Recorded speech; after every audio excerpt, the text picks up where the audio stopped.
महाराष्ट्र की राजनीति इस देश की सबसे अस्थिर राजनीति बताई जाती है, लेकिन जिस वक्त देवेंद्र फडणवीस 2014 से 19 के बीच मुख्यमंत्री महाराष्ट्र के थे, उस वक्त महाराष्ट्र की राजनीति बिल्कुल सही तरीके से चली। हालांकि कब महाराष्ट्र में पार्टी टूट जाए और कब नेता किधर खिसक जाए इस बात को नहीं जानते, लेकिन अब एक बात पर मोहर लगती हुई नजर आ रही है और वो ये है कि 2034 तक क्या देवेंद्र फडणवीस ही महाराष्ट्र के मुख्यमंत्री रहने वाले हैं। यह दावा किया है बीजेपी के ही प्रदेश अध्यक्ष ने यह दावा किया है और कहा है कि देवेंद्र फडणवीस 2034 तक मुख्यमंत्री रहेंगे। इसी विषय पर आज चर्चा करेंगे। चर्चा करने के लिए मेरे साथ मौजूद है हमारे सहयोगी अनुपम प्रसून। सर, बहुत बहुत स्वागत। सर, जो दावा किया गया बीजेपी प्रदेश अध्यक्ष के द्वारा, क्या कुछ पूरा मामला क्या है? देखिए, चंद्रशेखर बावनकुले वहां के प्रदेश अध्यक्ष हैं और उनका ये बहुत बड़ा बयान है जी। और ये बड़ा बयान उन्होंने जब दिया है तो क्यों दिया है, हम इस विषय पर भी बात करेंगे। लेकिन सबसे ज्यादा चीज जो हमें देखने वाली बात है या इस पर गौर करने वाली बात है कि उन्होंने कहा है 2034 तक देवेंद्र फडणवीस ही महाराष्ट्र के मुख्यमंत्री रहेंगे। मतलब ये 5 साल तो पूरे करेंगे, अगले 5 साल भी वही रहेंगे। अब सोचिए कि आपने देखा महाराष्ट्र में बीजेपी की पॉपुलैरिटी का मीटर कितना ऊपर भाग रहा है। बीजेपी कितनी पॉपुलर है ये पिछले साल हुए विधानसभा चुनाव के नतीजों ने बिल्कुल बीजेपी के खिलाफ जिन दलों को लोकसभा चुनाव के परिणाम के बाद लगने लगा था कि वो कमबैक करेंगे, सरकार बना लेंगे, उन सब के मंसूबे धराशायी हो गए, मिट्टी में मिल गए, आप कह सकते हैं। ऐसा इसलिए हुआ कि देखिए, दो चीजें आप दो चीजों की वजह से जान जाते हैं। एक तो आपका काम और दूसरा कि आपका जो व्यवहार है उसकी वजह से।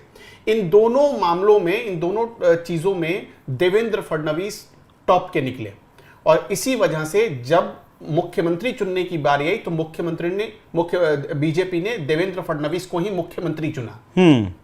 उनके कामकाज को देख लीजिए, महिलाओं को कोई मदद करनी हो, अब ये जो तस्वीर हम दिखा रही है, कुछ दिनों पहले उन्होंने लड़कियों को, महिलाओं को पिंक रिक्शा बांटा है। उनके जो कॉन्सेप्ट है, काम करने का जो स्टाइल है, वो महाराष्ट्र को बड़ा सूट कर रहा है।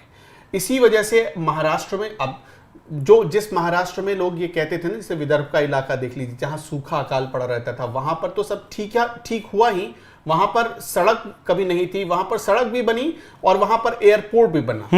ये जो मुंबई मेट्रो का जो विस्तार था, अभी तक मुंबई लोकल के लोग धक्के खाते थे, लेकिन एक ऑप्शन तैयार किया और उस ऑप्शन को अब 150 से 200 किलोमीटर तक के दायरे में फैलाने की कोशिश की। मतलब महाराष्ट्र में की जो पूरे देश की जो आर्थिक राजधानी है मुंबई, उस मुंबई के गांव तक मेट्रो कुछ सालों में चलने लगेगा। ये कॉन्सेप्ट अगर कोई लेकर आ सकता था तो देवेंद्र फडणवीस ही हैं और उन्होंने ये करके दिखाया है और अगले साल तक हम देखेंगे मुंबई मेट्रो में बहुत बड़ा एक विस्तार होने जा रहा है। ये भी एक माइलस्टोन है उनके लिए। अब देखिए, जो मुंबई अंडरवर्ल्ड के एक टेरर से परेशान था, वहां पर जो अंडरवर्ल्ड के स्लीपर सेल बैठे थे या जो भी ऐसे लोग बैठे थे, उनके खिलाफ भी ताबड़तोड़ कार्रवाई हुई।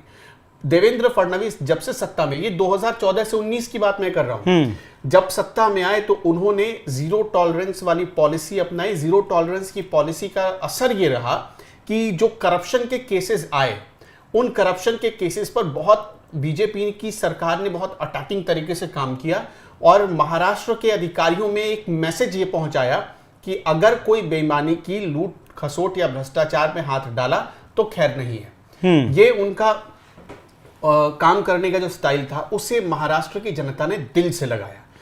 हालांकि 2019 में देखिए, 2019 में जो चुनाव के नतीजे आए वो भी बीजेपी के फेवर में थे। कोई मतलब अगेंस्ट में नहीं थे। अगर उद्धव ठाकरे वहां पर दगाबाजी नहीं करते तब भी देवेंद्र फडणवीस मुख्यमंत्री बन जाते।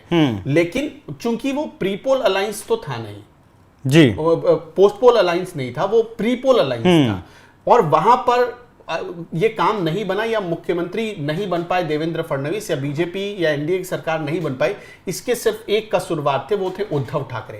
और नतीजा क्या हुआ देखिए, उद्धव ठाकरे की पार्टी उनके भीतर के लोगों ने ही तोड़ दी, क्योंकि लोगों को यह समझ में आ गया था कि इस आदमी में जो बाला साहब ठाकरे की जो पॉलिसी थी हिंदुत्व वाली, जो नेचर था, वो नहीं है।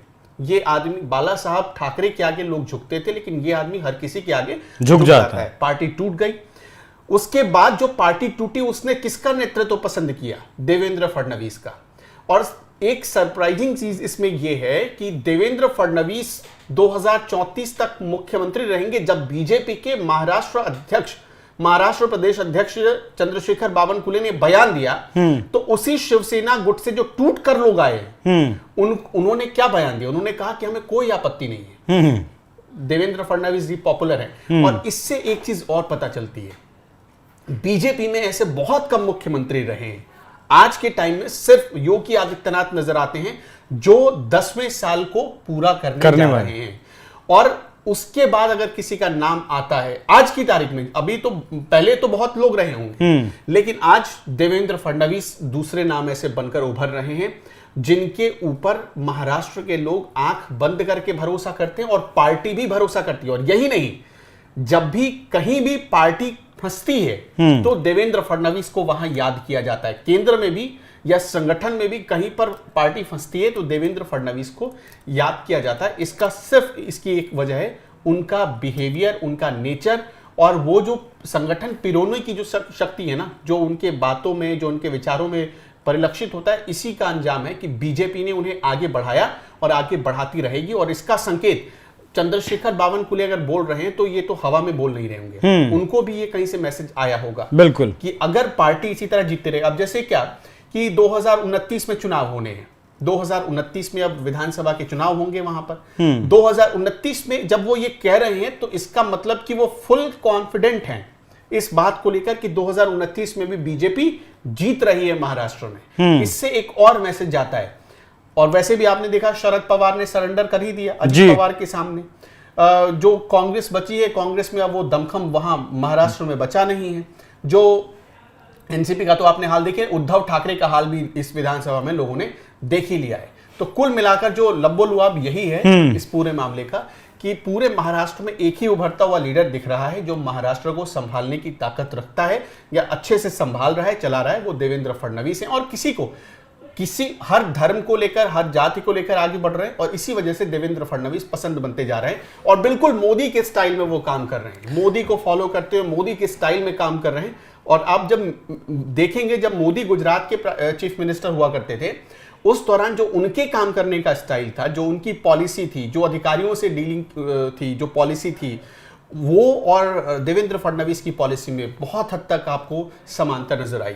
बहुत शुक्रिया सर, बहुत धन्यवाद, आपने इतना विस्तार से इस विषय पर चर्चा की। शायद यही कारण रहा कि इस बार के विधानसभा चुनाव में 132 सीटें बीजेपी जीतने में कामयाब रही और महायुति 230 सीटें जीतने में कामयाब रही, क्योंकि जानते थे कि बीजेपी को अगर मैंडेट मिलता है तो महाराष्ट्र का नेता कौन होगा, मुख्यमंत्री कौन होगा, ये लोकप्रियता को दिखाता और एक विजन को भी दिखाता। जब नेता किसी विजन के साथ चलता है तो ये ऐसे ही। तो चंद्रशेखर बावनकुले ने ऐसे ही नहीं कहा, चंद्रशेखर बावनकुले ने इसके पीछे तर्क भी दिया है कि जो योजनाएं जो चलाई हैं देवेंद्र फडणवीस ने, उन्हें पूरा करने के लिए, वो उन्हें अपने आयाम तक पहुंचाने के लिए मुख्यमंत्री रहना जरूरी है देवेंद्र फडणवीस का कम से कम 10 साल। इस पर शुभकामनाएं एकनाथ शिंदे की पार्टी की तरफ से भी दी गई है और मिर्ची लगी है शिवसेना उद्धव बाला साहेब ठाकरे की पार्टी को। उन्होंने कहा है कि 2080 तक भी अगर वो रहते हैं तो हमें कोई दिक्कत परेशानी वाली बात नहीं है। बाकी सर बहुत बहुत एक बार फिर शुक्रिया आपका। दर्शकों, आपको ये विषय और ये चर्चा कैसी लगी कमेंट कर जरूर बताइएगा। नमस्कार।